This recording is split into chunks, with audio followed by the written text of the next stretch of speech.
I am Liz Donatelli, and this is Unchaperoned on Reader Seeks Romance channel. Unchaperoned engages historical romance authors in thoughtful discussions about topics and issues relevant to historical romance fiction. In celebration of LGBTQ Pride Month, we are discussing queer representation in historical romance novels. Romance fiction featuring the happily ever afters of LGBTQIA characters has increasingly gained more support from publishers, and romance readers are here for it. Today, Unchaperoned welcomes authors of queer historical romance to share the historical research that has informed their writing, to discuss feedback from their readers, and to explore why queer rep is less prevalent in historical romance than in other romance genres. Let's meet our unchaperoned guests. Mary Farmer is an award-winning USA Today bestselling author of male-male and male-female romance. Her Regency and Victorian gay historical romance series include The Brotherhood and After the War. J.E. Leake writes lesbian historical romance. Her noir Shadow series is set in the U.S. and Paris during World War II. Kat Sebastian writes critically acclaimed queer historical romance. Her Georgian and Regency romance series include London Highwaymen, Seducing the Sedgwicks, and the Turner series. Welcome all. Thank you for joining me. Hi. Thank you. Hello, everyone. What shaped your romance writing career? Was it your desire to write historical romance or your desire to write queer characters? You know, it's one of those things where it was like a long and winding road that got me here, because I started writing when I was 10 years old and realized I didn't have to wait for the teacher to assign a writing project. I could just write something.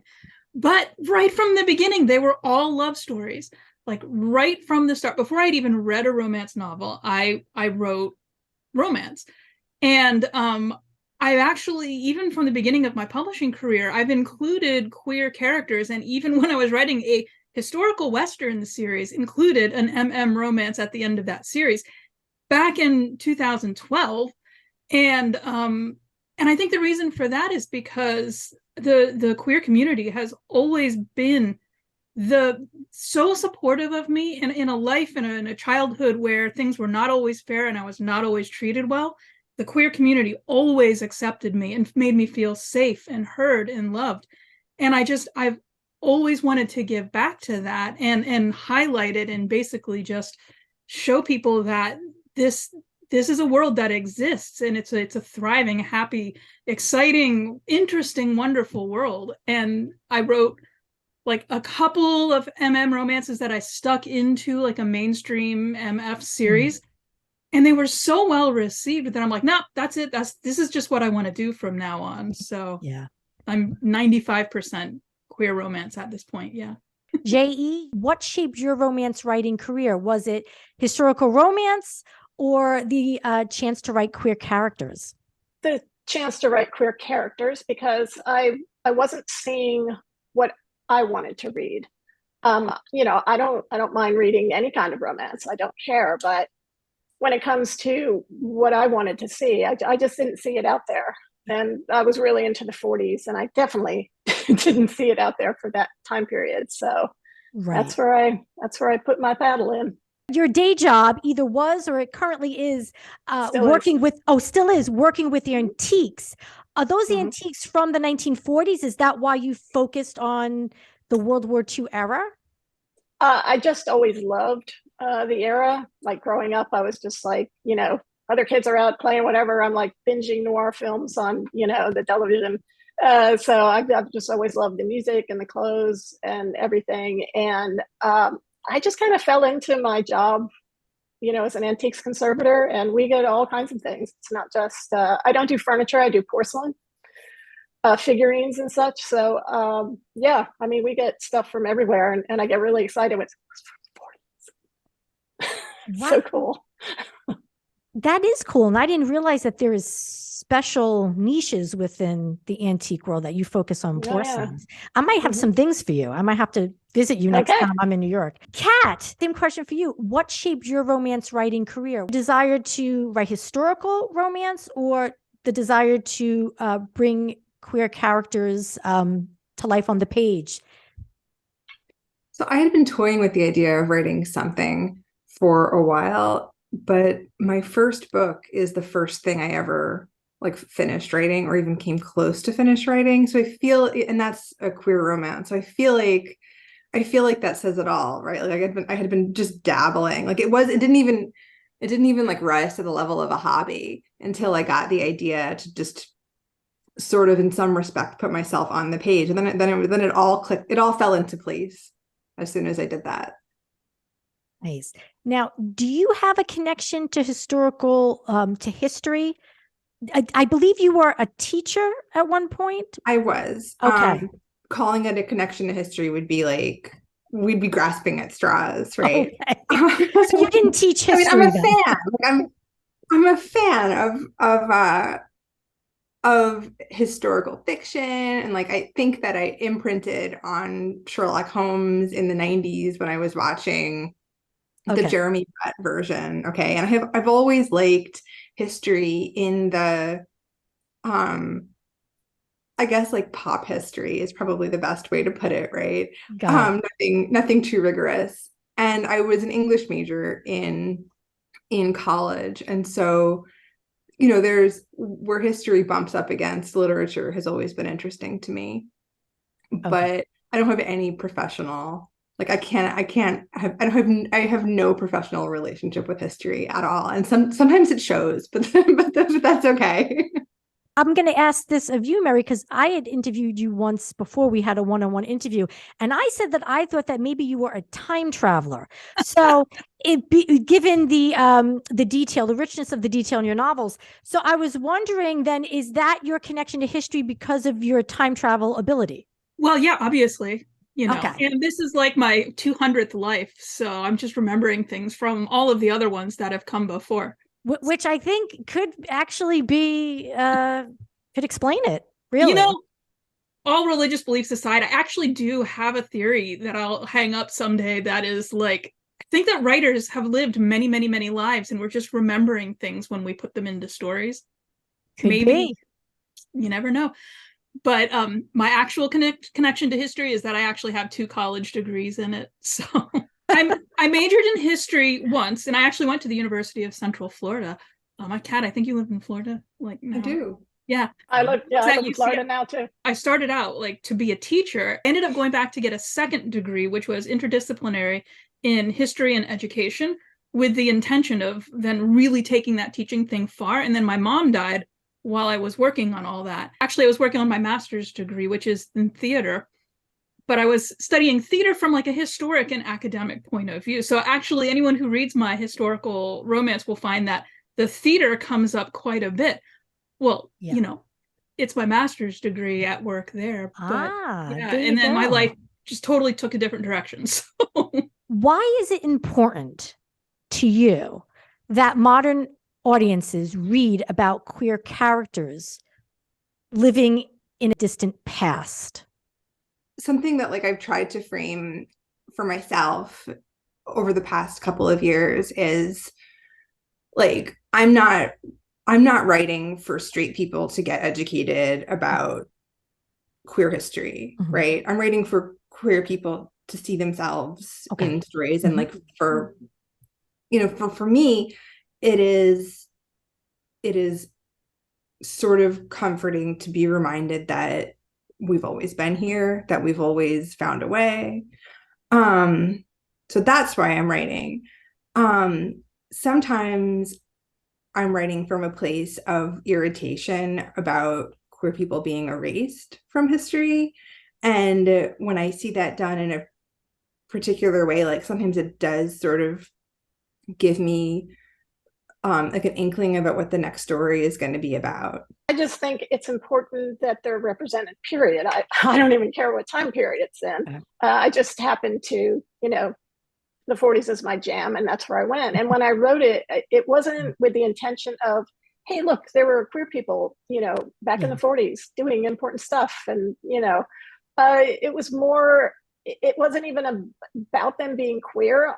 Almost. It was like, I just wanted a book where there were queer characters, but that's not what it was about.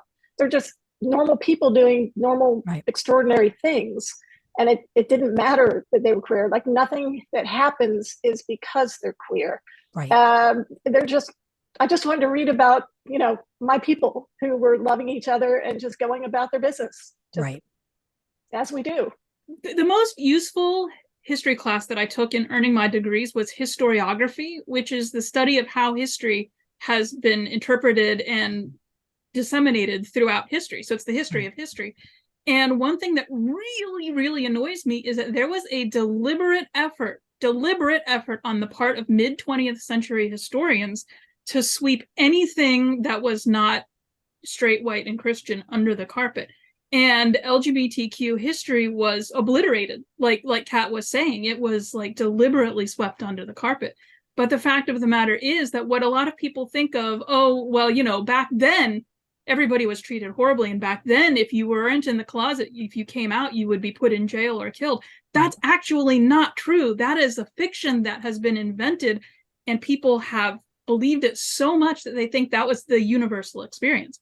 But the fact of the matter is, especially in like the 18th and 19th century, there was no universal experience. Yes, some people got into trouble. They came out, they were arrested, they were imprisoned, and they ended up hanged. But that's actually a very tiny percentage of what was actually going on, because there was an even greater amount of people who just lived normal lives. One thing that I found this amazing quote recently from Wedgwood, who was the magistrate who sent the case to trial for the last two men in England who were hung for anti-sodomy in 1837. He actually said in his thing, sending it up to the judge, saying that he thought that these two men should be dealt with leniently because it was completely unfair that two men who were poor and working class should be held accountable for something that the upper class got away with on a daily basis, and everyone knew it. To me, that was just like, he was saying in writing right there that this is not a case of sexuality. This is a case of class. And everything is so tied into that. Yeah. And the other thing that I discovered recently in my research was that from 1837 up until 1861, the law was changed in England to the death sentence was no longer the maximum penalty. It was 20 years in prison. And everyone was like, oh my gosh, 20 years in prison. But it's like, the reason why that happened is because for almost 30 years, no jury and no judge would sentence any gay man to death. And conservatives in the government needed to change the law because nobody wanted to persecute anybody. And then they changed the law again in the 1880s to be a maximum of 3 years imprisonment, because again, nobody wanted to actually prosecute these men. And when you look at it from the point of view of the way that historians have tried to sell this whole issue, it's that, oh, well, there were these horrible punishments, so nobody would come out of the closet, and it was not a part of society, and it was all underground. Okay. But the reality is they had to change the law because nobody cared. They had to keep lowering the bar until they got it low enough. And that's still the only reason why at the end of the 19th century, people really started to be prosecuted was because of the Cleveland Street scandal and the fact that newspapers made a lot of money out of reporting it, if that sounds familiar. So anyhow, I get all excited about this topic because it's just the fact that history can be used to sell an agenda in the modern world. And I wanted to tell stories that were more authentic to the time period. And then yet you hear readers say, oh, I don't want to read historical gay romance because everybody was treated so horribly, and I don't want to read about people being sad and from being in love. And I'm like, please give it a try, because that's not how things were universally. So anyhow. So as you mentioned, the lives of queer people throughout history were not as well documented, or in some cases not documented at all. So Kat and Mary, you've both written historical romance set during the 19th century. What historical resources or sources did you use to inform your work? Most of the research I do is like, once you start from the premise of like what Mary was saying, queer people are there, they're living lives, like statistically, there's no other explanation, right? Then you start looking at ways that, they at ways that could have happened, right? So there isn't a particular resource that I necessarily use, right? Unless there's one person whose life I'm using as inspiration, or looking for plot bunnies, right? Then in which case I'll read a memoir or something like that. Okay.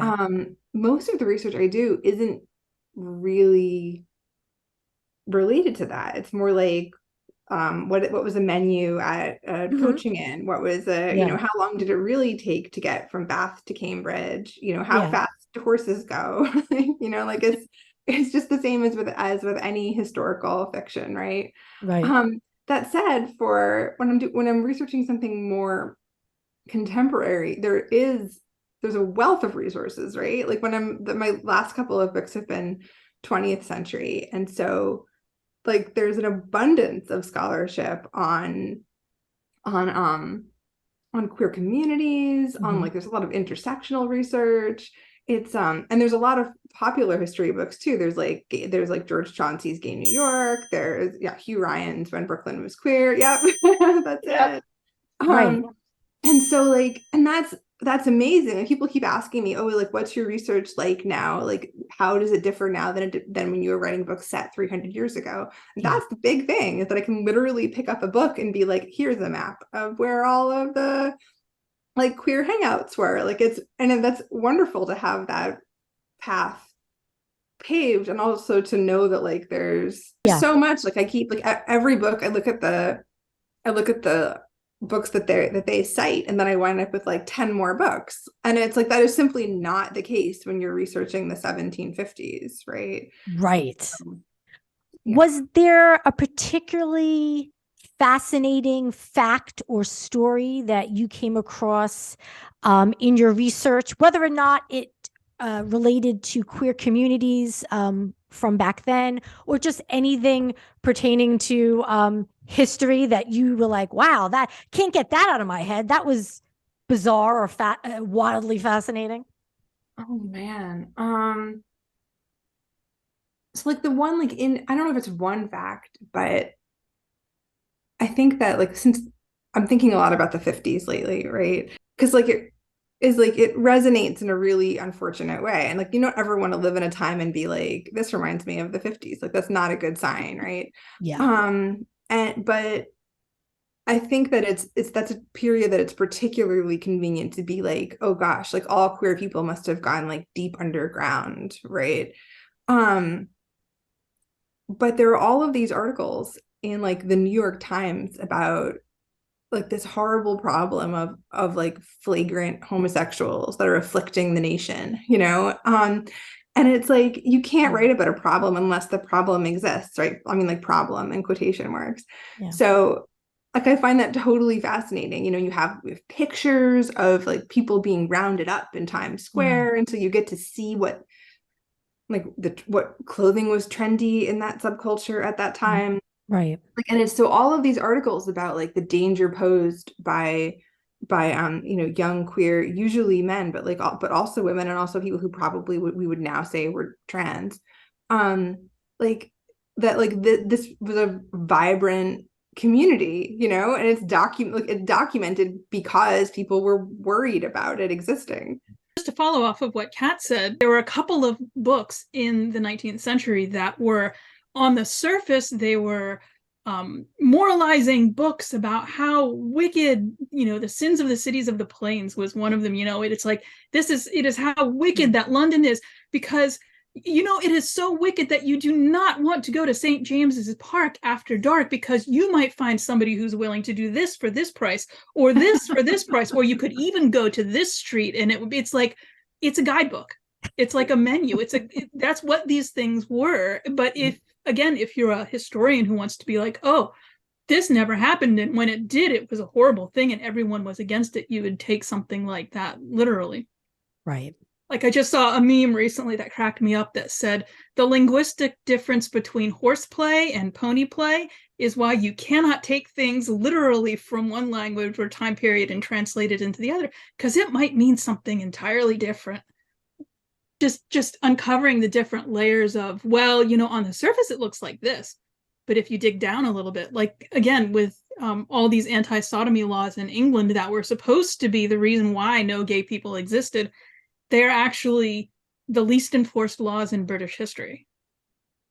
They existed, but nobody, like, and if you think about it in terms of things that are going on today, there are certain laws that have been passed or Supreme Court decisions. That doesn't mean that everybody agrees with it just because that's happening. And the more layers of the onion I peel away of history, and the more I find that, I was like, ooh, that's interesting. Yeah, good point. J.E., how does your research differ since you're writing about the 1940s, the 20th century?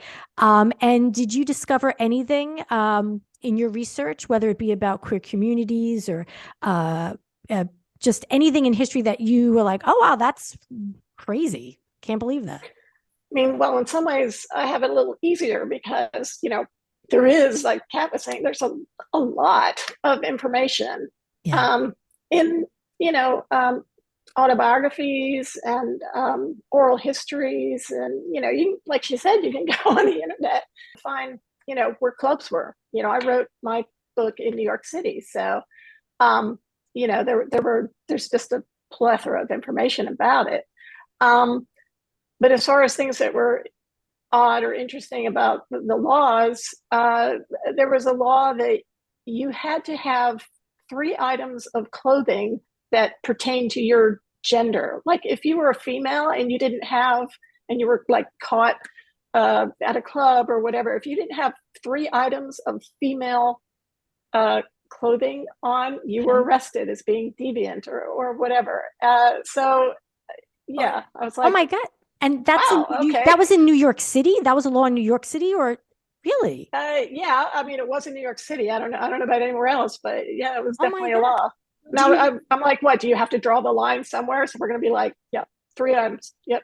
Oh my! Do you recall what the items were? Do you recall what items they deemed appropriate to? I wouldn't know. I mean, I'm thinking, you know, a brassiere is the only thing specifically. Everybody wears underwear, right? But I guess they can't be boxers, or you know, yeah, I don't know. In practice, I can't imagine how that worked, but yeah, that's pretty mind blowing. Can you share positive feedback that you popularly receive from readers? I'd love to hear it. Kat, hearing anything from readers is really, really good. You know, it's. I mean, even just like, I love the book, thanks. Like that totally makes my day. It is a solitary job, you know. Like right now, I am at the very end of revisions for a book that won't come out for a year. And at this point, it's very easy to forget about the fact that this is going to be a book that people will read. Okay. Like right now, it's just words that are like almost there. Like we're really, really close. And what I'm doing feels like it's so removed from storytelling. Like it really is like sentence level editing, you know. So hearing feedback for the book where I was doing the same exact thing last year, you know, like it is nice to hear that it, like, there are results, right? That people do like this, that all of this fiddling does have an end. Specifically, it is really nice when people are like, yeah, like I felt like you were writing the story about me, or like that type of feedback is really, really, that's always top tier, right? Yeah. But honestly, I like this book is also really, really good.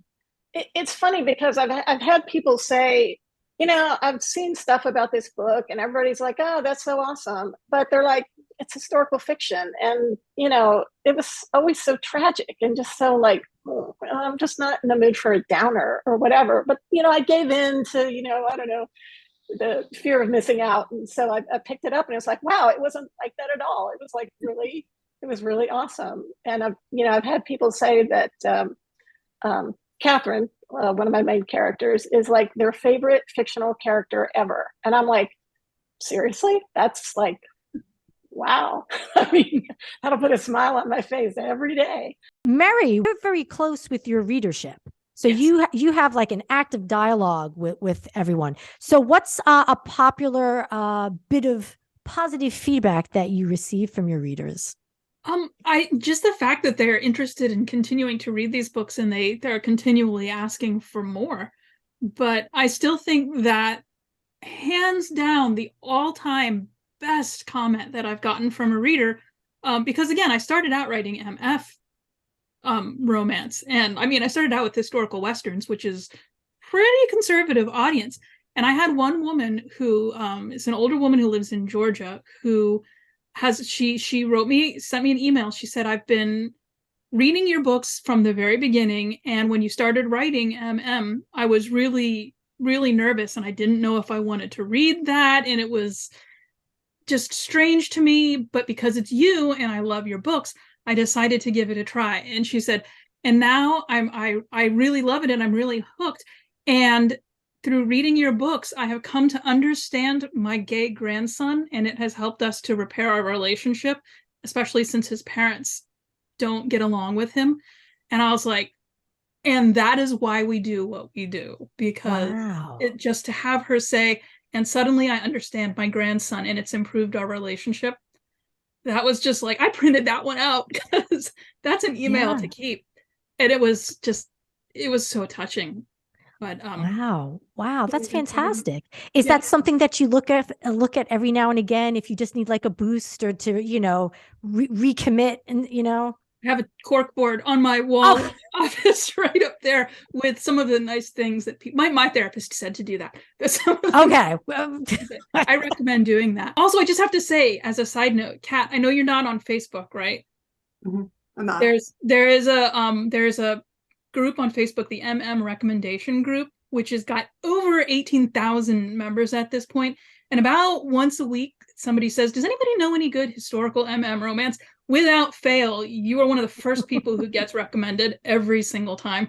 So it's a shame that you can't see that because people rave about your books at least once a week. So that's great to hear. The interest is becoming more and more. So I do have people, well, who can I read? Right. And on the one hand, it's a little bit like, oh man, they don't already know who we are.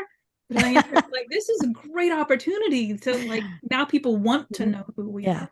And building on that, sticking with audiences, Mary, you had mentioned to me via email that there are different worlds of queer historical romance authors that appeal to particular romance audiences. So there are historical romance authors who write male-male romance, female-female romance. And then there are queer authors who write historical romance. So it's the reverse. So could you share your insights? It's like different reader buckets and authors who are part of different worlds. So I, again, got my start writing MF romance. And when I started to write historical romance, I didn't really know much about the world, like this entire world of readership. And over the last couple of years, through doing some things right and some things wrong, I've really, really come to see that there are two buckets of readers out there. There are the people who read historical romance and would be willing to read a queer historical romance. And then there's the people who read queer romance and are willing to read a historical romance.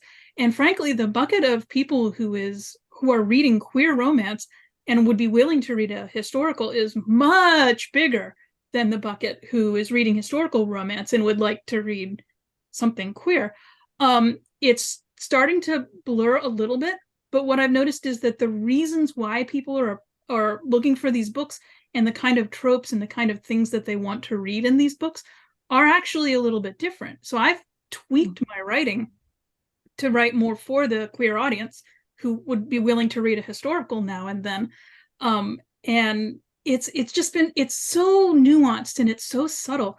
And I sometimes wonder if maybe part of the reason why historical hasn't caught on with queer readership quite as much as I know I would like to see it is because historical has a more traditional publishing background, and then queer romance has a lot more from the self-published indie world, just simply because for a long time traditional publishing wouldn't go anywhere near it because they didn't think it would sell.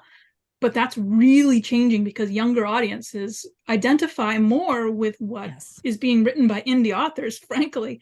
And so it's been fascinating to just observe these different audiences and to see what it is that they want to read in their romance. Yeah. And it's all escapism. Everybody reads for escapism to a certain degree, but it's just the kind of escapism they want to see, which I think is why a lot of queer romance readers have not wanted to touch historical, exactly that whole thing, because they don't want a downer, they don't want, to be depressed, or they don't want something that'll make them feel sad. But that's not the reality of what was actually going on. So that's why I think, I mean, I have to admit, J.E., I haven't read your work yet, but I researched you when I found out you would be, and I was like, oh, I need to read all these. They look so good. But Kat, I've read tons of your books. I love the Sedgwicks. And I'm like, you're popular because you get it. And a lot of people, like, it's a new horizon that a lot of people are now starting to notice. J.E., do you have anything to add to that? Have you made your own observations? Well, I mean, I'm sort of in the lesbian shed of romance, and so historical fiction within that is a smaller niche. So I mean, I'm in a small niche because it's lesbian fiction, but then I'm in an even smaller one because it's historical. And like I said, a lot of people, it's escapism, and honestly, mine's a little gritty, and there's a war, and so it's it's not fun, fluffy times or anything, but it is. It's love, and in the end, that's what it's about. It's about the characters and their journeys and their love, and trying to balance, duty and love, during wartime. And some people are drawn into it because of the era. It's like, ooh, I love the 1940s. Oh, I love femme fatales and noir and stuff. So I'll give it a go just based on that. And I mean, I've had straight people read it and gay people read it, and yeah, I mean, love is love, right? I know that a few years ago, at least, it was definitely true that, like, when you looked at my, like, on Goodreads, like, readers who enjoyed this book also enjoyed, or you looked at the also bots on Amazon, like, it looked pretty clear that the people who were buying my books or enjoying my books were people who liked queer genre romance, as opposed to necessarily historical romance. Okay, that their point that the point of overlap was the queerness rather than the it being historical. Now when I look at the same thing, it looks like the people who bought my book or enjoyed my book also bought and enjoyed another thing that came out this month, right? You know what I mean? Like, that's like that's the point. That's the okay. So, and again, like, it's not as if I would love to have more data, right, about who exactly is enjoying that would be, I think we all want that. Like, readers, like, one of the weird things about writing is that you're not entirely sure who you're writing for. Okay. And often you have to sort of stumble around to figure out who your readership is. And I've been very lucky with that because, like, I'm on social media, people talk to me, I can get a sense, right? Like, oh, they're reading this book, Right. But also the market seems to be shifting. And again, like, it's never clear whether it actually is or if it just looks like it is, but it looks like, for years, straight historical romance was in like a Regency stranglehold. Okay, like, you had to, like, it was like the law, like, that it had to be set in the Regency. It had to have a duke or a viscount, and like their title had to be in the, their title had to be in the title. And like, they were just, and it was like, we're all, readers and writers were all in on the joke together, right? Like, there was no, like, no one took it too seriously, but that seems to be slipping away. I mean, like, and I say seems to because, like, nobody ever really knows what's happening in publishing, including the people whose job it is. So, like, but, like, so now I really don't know. Like, like, if I ever had any idea that, like, maybe people who read a lot of historical romance would like my books, now I really don't know. So, at this point, I write the book, I hope for the best, there we are. Yeah. That's fair. In your opinion, why is queer rep less prevalent in historical romance than in other romance genres? So I have a friend who has a theory about this. So okay. I do not endorse or support this theory necessarily. I think she may have a point, but I don't 100% agree with this. I have a friend who is a teacher in the California school system, and her theory is that in the 90s, when we had the whole No Child Left Behind curriculum thing, schools started to teach towards testing. And one of the things that was taken out of curriculums was history. So her theory is that there is an entire generation that never learned history in school, so they were never exposed to it. And it was like it's a completely foreign thing to them. It's not on their radar at all. And now the readership for queer romance tends to be younger than the readership for historical romance. And her theory is that because they were never exposed to history in school, it's a completely foreign thing to them. And so it's not something that they would even think to read, because it's just not a concept that computes in their heads at all. That's her theory. That it's because of the way that people have been educated. There's an entire generation who didn't get history in school. Okay. So maybe the desire to read queer characters will bring people to like history. Like, I hope, yeah. J.E., what say you? I think that romance is about fantasy. People want to read about that romance that they've never, experienced, and so I think that people are seeking their fantasy, and we are contemporary, so they seek that in contemporary romance. And, as we've all pointed out, historical romance, historically, gay people treated not so well, and it doesn't work out for them. How many, lesbians jump off a bridge because, they can't have this or they can't have that, or, in historical fiction and stuff. And people don't want to read that. They want the fantasy of, a love that just is like, and they don't think historical fantasy, historical fiction when you think about that. So that's my theory about why historical, romance is maybe not as popular as I wish it was. I think that what Mary said and what J.E. said they both have to be true, right? Like that, I think that they both have to play a part in it. And like, this is something I think about every day, and I have no smart answers. Like, the more I think about it, the more it like devolves into like, I could have my own like red string, like conspiracy wall, and like, that's not going to get us anywhere. I wish I knew why anything about why people liked books or bought them or paid a lot of money for them. I wish I knew anything, Well, I would like to think that publishers, they're working on this. They have, marketing departments. They should be doing surveys, because this is good. Nah. Somebody actually asked me this a few weeks ago. They're like, aren't there like isn't there somebody doing market research? And I was like, you know what? I don't think so. Like, I want to think that that's true, because there is for like soap, but I don't think that's how publishing works. And if I'm wrong, I would love to be wrong. Like, please, God, let me be wrong. And like, somebody with data. I have a lot of friends who across the board, I'm part of this big group of historical romance writers, and it's an accountability group, and it's like the whole spectrum from completely traditionally published to completely indie published. And I had those of them that are completely traditionally published, they keep saying, well, my agent says I have to write this because this is the thing that's selling. Right. And then my editor says I have to change this because that plot line isn't going to sell. It has to be this. And those of us who are completely self-published are like, yeah, that sucks. I'm just going to write 28 books this year and then see which one works, because that's what I wrote last year. I wrote 28. Right. And did nothing else. I know you're prolific to the point that I want to reach out sometimes and say, are you okay? No. Are you getting sleep? No, I mean, it's my full-time job. I am not married. I do not have children. I, during the pandemic, wasn't even traveling and doing much. That's just all I did all day. Yeah. Just want to write, just want to be in my world. I think what we're learning is that we really don't have answers. No. End of episode. Goodbye.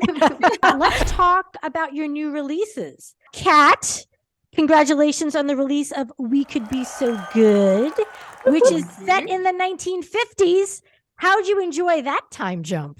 Oh, I loved it. It was great. I had written I keep counting and then forgetting the number because it seems implausible. Like I had written like 12 or 14 or whatever books set in the Regency, and it was just like I was done, like no more ideas were coming to me. I had nothing left, right? I'm sure I will at some point when I take a break. And so I loved every part of researching and writing this book. It was just totally a labor of love from beginning to end. One of the nice parts of it is that when there was something that I just couldn't quite get a good answer on, like, or a New York specific answer on, like, when did they stop using letters in the phone exchange? Like, it would be like, Pennsylvania 65000, right? Yeah. Like, I just asked my mom and dad, and they had an answer. And they were like, oh, look, here's a stack of business cards that your grandmother kept from dry cleaners or whatever. Like, and you're like, why do we have that? But you know what? I'm not going to look a gift horse in the mouth. I'm so excited. We have these dry cleaners business cards, from 1962. Like, okay. They say, make your elderly parents or grandparents tell you stories about, right? Because they're not going to be here. Like, it turns out writing a book, like, set when they were kids is also a really good way to get them talking, because they were super happy to fill me in on things like, when did television remote controls become popular? And like, or like, could you really just like go to the store and buy beer for your dad and take it home? Like that kind of thing. And they had I love that aspect of research. Like, when something is within living memory, yes, you have to get it right. You absolutely cannot fudge that. But it means that you have a whole host of people that you could ask, and you probably know some of them. So I love that aspect of researching the book. Could you share what We Could Be So Good is about? Sure. It is about two coworkers in a 1950s newsroom, and they are best friends, like work spouses, and they wind up becoming roommates briefly, and then they fall in love because it's a romance novel. And it's a very low angst, high pining story, and it's I think it was happy to write, and I think it seems to be happy to read also. Is this the start of you focusing on historical romances in the 1950s, in the 20th century? So I definitely have another one coming out in the same time period next year. Okay. After that, I don't know. I have no idea. Like, I don't usually not have an idea. I usually know what the next book is, and I don't right now. So that's cool. Sometimes it's good to just see where the day takes you. It is. Like, and it's kind of fun to be open to the possibility of practically anything. J.E., In the Shadow of Victory, Book 4 in the Shadow series releases in December. Should I assume that this is the final chapter in Catherine and Jenny's story, because this must take us to the end of the war, or are there more books to come? There are more books in my head that are not going to be written for general consumption, because no one would be pleased about them. That's an intriguing answer. I'm not sure what that means. You have specific genres, and I would put it in the whole series in a romance category, because it is one long romance arc. Yeah, but they're not standalones. It's a series, and book 1 is like part 1, part 2, and they all had natural breaks about the change in the relationship from this to this, because you have the war and it's a complex plot and all of that. So I couldn't say that one book is a romance and this one's a romance and that one is, but the arc is. So I like to call them like a long love story. Yes, for sure. With a happy ending. No spoilers, because it's rough, and I want people to know that if you slog through it, it'll be good. Yes. So it does conclude their stories. Their arcs will conclude at the end of book 4. Is there something you can tell readers about In the Shadow of Victory, a little bit about what it's about? It's interesting because when I got through to the end of book 3, the characters change, so you can just see them Okay. turning, and they're almost changing places. Where one person starts in the beginning, just totally, they're sort of switching places, and so it's about redemption and healing, and ultimately, love. So this is the culmination of all of that, and so it's really satisfying to me because like Catherine is one of my favorite, characters. She's in my head all the time. And I'm just so pleased with how, because her life had not been awesome. So right. I'm very pleased that, how she winds up basically. Yeah. Do you believe any of your future novels or series would remain in the World War II era, or would you go back in time from there, or would you go forward a little? I don't know. I mean, this was conceived as one story, and it just kept going and going and going because it was so complex, and that's why it turned into 4 books. So that's why this one is a series. Gotcha. And I've thought about, maybe writing contemporary romance next. Really? Yeah, but then I'm like, but I always want like somebody sneaking out of the shadows to, do something. Because, I start writing this fluffy, happy, romance, and then I'm like, yeah, but where's the danger and the intrigue and this stuff? So I don't know what I'm going to do after this. I have a co-write with a friend of mine that might come out when we can get our stuff together. Well, good luck. I honestly don't know where I'm going to go next, whether it's going to be historical fiction or not. Okay, well, I'll be watching you. Okay. Mary. Yes. If my research is correct, The Disaster of Drury Lane, Book 8 in The Scandals and Scoundrels of Drury Lane releases in October, and that's your next historical queer release. That's really interesting because it's part of a multi-author series, and all of the other books in that series are MF, historical, and yet they invited me. And I think it's a wonderful sign of the fact that even people who are writing predominantly straight romance are very much aware of queer historical romance and want to include it in their projects. Because I'm not in charge of that project at all. I just wrote it. And it's just really cool that people want to see that inclusion. And we just released we just announced the series. And some of the readers were like, it's so great to see queer romance included in this series with straight romance. And I thought that was a really cool comment. Can you tell us a little bit about what The Disaster of Drury Lane is about? So it is the entire series, The Scandals and Scoundrels of Drury Lane, is about the production of this play, which each of the different people who are writing the books in the series have written about one part of the production of this play. Oh, okay.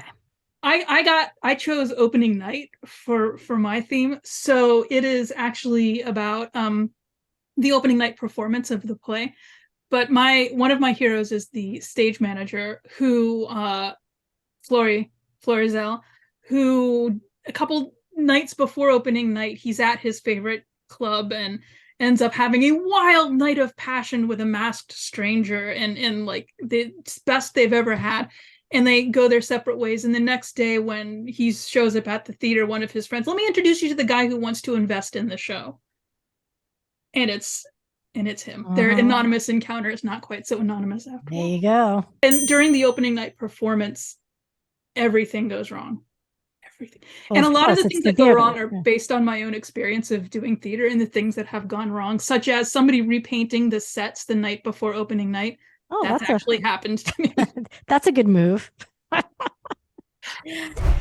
Thank you, Mary, J.E., and Kat, for sharing your insights and opinions on Unchaperoned.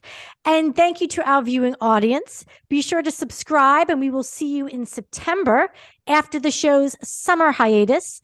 Until then, peace, love, and books. Bye.